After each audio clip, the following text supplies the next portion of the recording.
The very first note I made is that bloke from Twin Peaks is on commentary. So that's Wait, what? Bisping. Oh.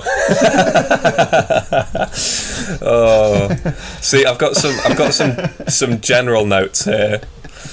That was my only general note, so go ahead. One of the first thing I wrote was Bisping is fucking hilarious. There was a point for the Paddy fight where he was like, I spoke to him yesterday. Well, I don't speak Spanish, but I asked him, do you want to hit Paddy in the face? And he went, mucho. So I think we know what he means. And I'm like, fucking hell, Bisping. There was also... at one point, I think he called McCann sweetheart. Yeah. As she's beating up this other girl. Honestly. And there was a moment where it was during the Gunnar Nelson fight, and it was like, he was saying, like, oh, I don't have the communication skills to explain how he gets out of it right now because it's really complicated. And I was thinking, why are you on commentary then? That's literally your job. That's what you do. It was very funny. Anyway, do you wanna talk about Molly? Because God, I love Molly. Absolutely fantastic. Do you know what? I might just blast through my notes here. Which starts on a bad note. Bad entrance music for both of them. Didn't like either of the walkout music. I didn't pay attention to any of the walkouts for the whole night, except Paddy's.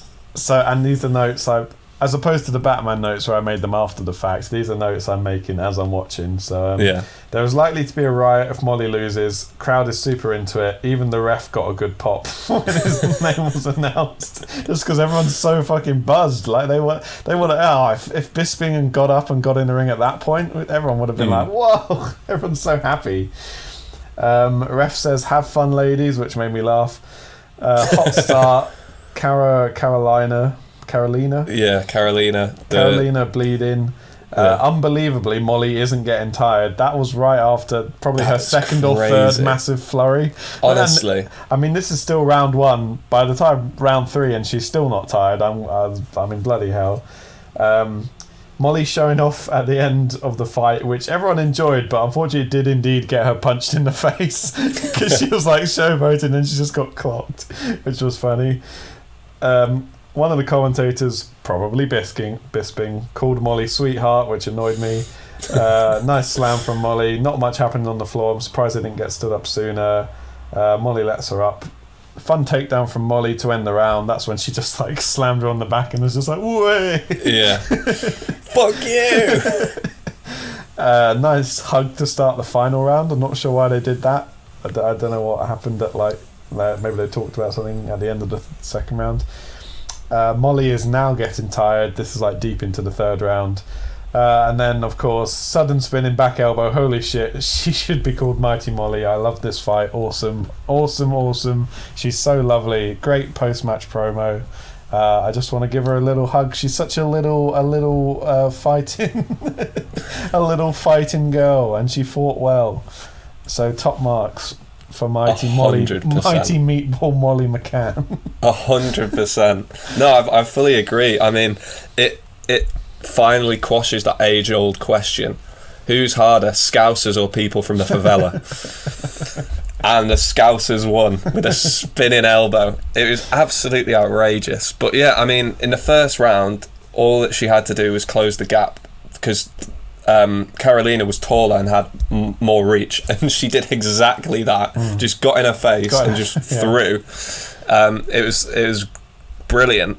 I did start to get worried as it got to the third round because the opponent started to look more confident, more fresh, like she'd weathered the storm, like she could tell Molly was getting tired, and she's like, "Oh, I'm gonna take you down, I'm gonna, and then as she was like, she started this weird grapple that I was like, is she overconfident? I don't understand. Then Molly just sort of flailing on her. Then Molly just sort of like moves to the side, sets it up, waits, and then bang.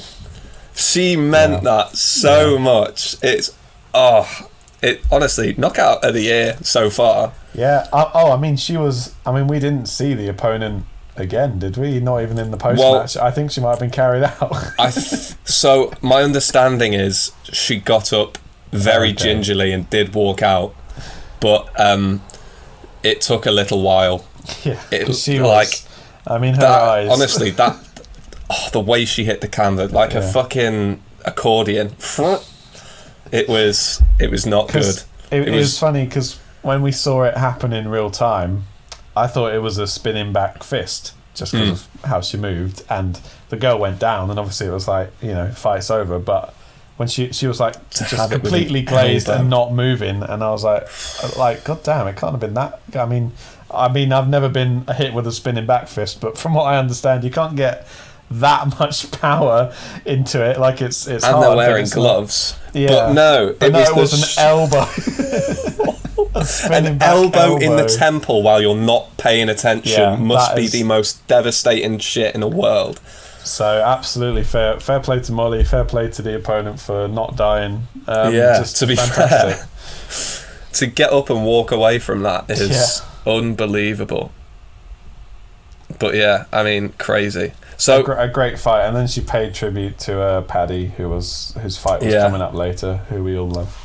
That's something, like the style in which she knocked the person out, knocked her out. She's probably has a name, Carolina. The way that she did it just sort of put an energy in the building for Paddy and for Tom. I mean, for me, being the first fight I watched, I was like, oh damn, hot start. But then I remember there'd been 2 or 3 fights previously. But yeah, good little show. Definitely check it out if you can.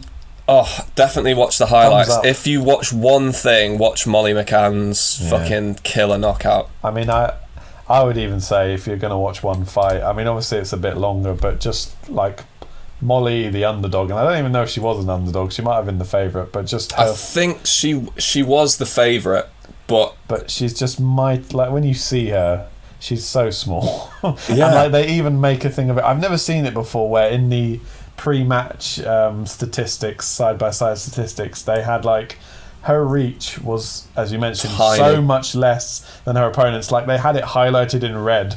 Like, so they highlight in red whoever's got the advantage, and it's like Molly was heavier, disadvantage. Molly was smaller, disadvantage. Molly had less reach, disadvantage. It's like everything. But the thing is like, even though she was the favourite, but only slightly, right? There wasn't much in it for the bookies.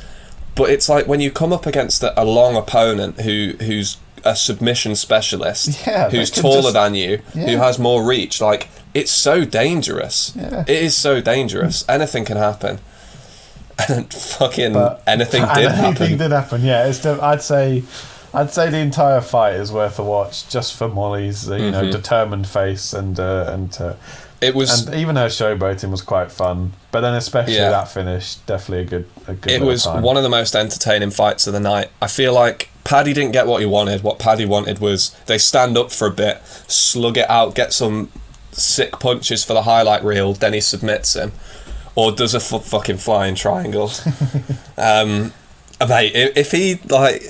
if he'd pulled off a flying triangle, I don't think I'd have been able to contain myself, because it's like, Molly had the best knockout ever that I've seen, except maybe like Anderson Silva's flying knee. I was going to say Jorge Masvidal's flying knee, but that's pretty good too. Oh shit! There's been a lot of flying knees. Knees are good. Dangerous. But dangerous to get a knee to the skull. Back elbow.